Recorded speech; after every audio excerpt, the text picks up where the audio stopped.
Korma group, जो सोचता है वो करता है। आपके अपने सपनों का आशियाना। बिहार की सियासत में इन दिनों हलचल मची हुई है और इस बार तड़का लगाने आ रहे हैं प्रशांत किशोर अपनी नई नवेली जनसुराज पार्टी के साथ। जी हाँ, बिहार विधानसभा चुनाव 2025 की जंग में जनसुराज ने ऐलान कर दिया है कि वो प्रदेश की सभी 243 सीटों पर अपने उम्मीदवार उतारेगी। अब ये तो साफ है कि प्रशांत किशोर कोई छोटा मोटा दाव नहीं खेल रहे, बल्कि पूरे जोश खरोश के साथ मैदान में उतर रहे हैं। और हाँ, अब खबर ये भी है कि 9 अक्टूबर को उनकी पहली उम्मीदवारों की लिस्ट भी सामने आ जाएगी। अब सबकी नज़र इस बात पर टिकी है कि इस लिस्ट में कौन कौन से चेहरे होंगे और क्या जनसुराज कोई बड़ा सियासी धमाका करेगी। देखिए, प्रशांत किशोर, जिन्हें सियासी हलकों में पीके के नाम से जाना जाता है, वो पहले ही अपने रणनीति के लिए मशहूर है। इस बार वो जनसुराज के जरिए बिहार की सियासत में नया इतिहास लिखने का दावा कर रहे हैं। पार्टी की ओर से बताया गया है कि प्रत्याशियों की पहली लिस्ट तैयार हो चुकी है और 9 अक्टूबर को इसका ऐलान होगा। अब सवाल ये है कि इस लिस्ट में कितने उम्मीदवारों के नाम होंगे और प्रशांत किशोर ने किन चेहरों पर दाव लगाया है। क्या वो नए और युवा चेहरों को मौका देंगे या फिर अनुभवी सियासी दिग्गजों को मैदान में उतारेंगे, ये देखना वाकई दिलचस्प होगा। प्रशांत किशोर का ओवर कॉन्फिडेंस बहुत ज्यादा है। वो कह रहे हैं कि जनसुराज पूर्ण बहुमत से बिहार में सरकार बनाएगी। इतना ही नहीं, उन्होंने ये तक कह डाला है कि अगर उनकी पार्टी को 125 से 130 सीटें भी मिली तो वो इसे अपनी हार मानेंगे। अब भाई, इतना बड़ा दावा तो वही कर सकता है जिसे अपनी रणनीति और जनता के मूड पर पूरा भरोसा हो।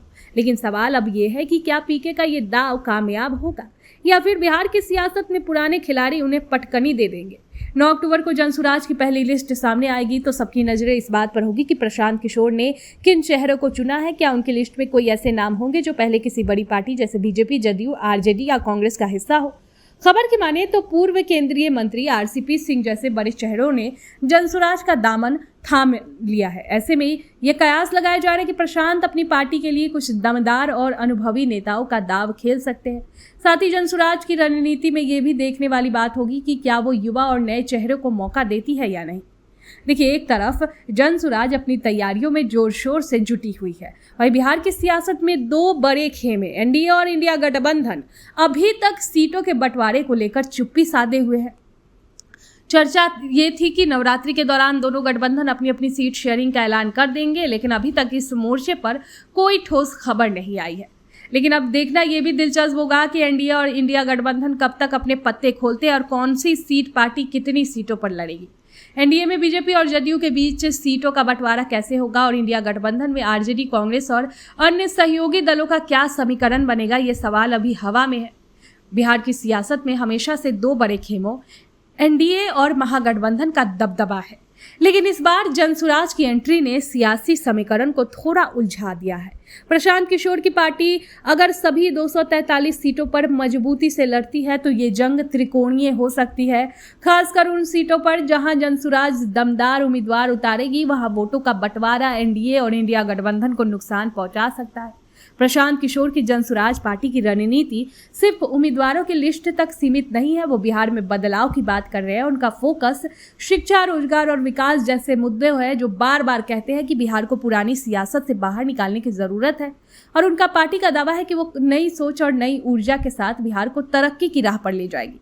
लेकिन अब सवाल यह है कि क्या बिहार की जनता, जो सालों से जातिगत समीकरण और पुरानी सियासी पार्टियों के बीच बटी रही है, जनसुराज को एक नया विकल्प मानेगी।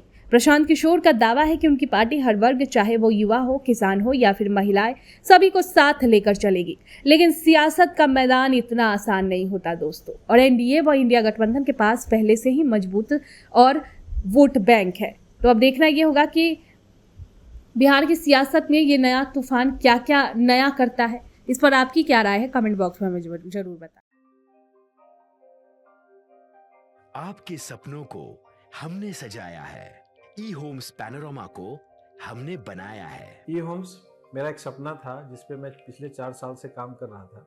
हमने जो बनाया है वो सबने है माना।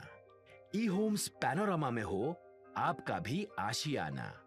और फाइनली हमने 2021 में इस प्रोजेक्ट को लॉन्च किया। बहुत लोग अप्रिशिएट कर रहे हैं कि पूर्णिया जैसे शहर में, बिहार के, एक तो बिहार की बात करें उसमें भी पूर्णिया जैसे छोटे जगह में इस तरह का लाइफस्टाइल देना ये सुन के हम लोगों को बहुत अच्छा लगता है। ई होम्स में हमने कुछ और भी किया है, जैसे हम जिस जगह में रह रहे हैं हमारे फैमिली सिक्योर हो, उनको सिक्योरिटी का ध्यान में रखा है। आपकी सुविधा और सुरक्षा आपके लिए खास है, ये आपका विश्वास है। इसमें आर्टिफिशियल इंटेलिजेंस का 7 लेयर सिक्योरिटी का हमने इस्तेमाल किया है। लस ग्रीन कैंपस को बनाया है, यदि हमारा बाउंड्री वाल है तो वो वर्टिकल गार्डन है। ये जितनी भी फैसिलिटी होता है एक इंटरनेशनल टाउनशिप में ई होम्स है, ये हम लोग विश्वास नहीं कर पा रहे हैं। जो भी हमारे मित्र दोस्त या जो भी हमारे बाहर के बाहर आते हैं तो हम लोगों को बहुत अच्छा सुनने को मिलता है और बहुत अच्छा क्रेडिट मिल रहा है। वो सारा हमने सिर्फ एक बिल्डिंग नहीं बनाया, हमें एक बहुत अच्छा लाइफस्टाइल दिया ई होम्स में, और मेरा एक सपना था जिसको मैं आज फुलफिल होते हुए देख पा रहा हूँ। ये आपका आवास है। ई होम्स पैनोरामा में अब आपका निवास है। E Homes Panorama, luxurious lifestyle redefined. Panorama Group, जो सोचता है वो करता है। अगर ये वीडियो पसंद आई और वह बिहार के राजनीति और बिहारियत से सरोकार रखेनी तो सब्सक्राइब बटन दबा के चैनल के सब्सक्राइब कर ली। ओजे एगो घंटी बा, ओकरा बटन दबा देला से कुल सटीक और मारक खबर रुआ मुफ्त में मिल जाई। अगर रुआ पत्रकारिता के हमनी के नया प्रयोग में सहयोग कर चाहतानी तो ज्वाइन बटन दबा दी। पेटीएम नंबर नोट कर ली 9386816700।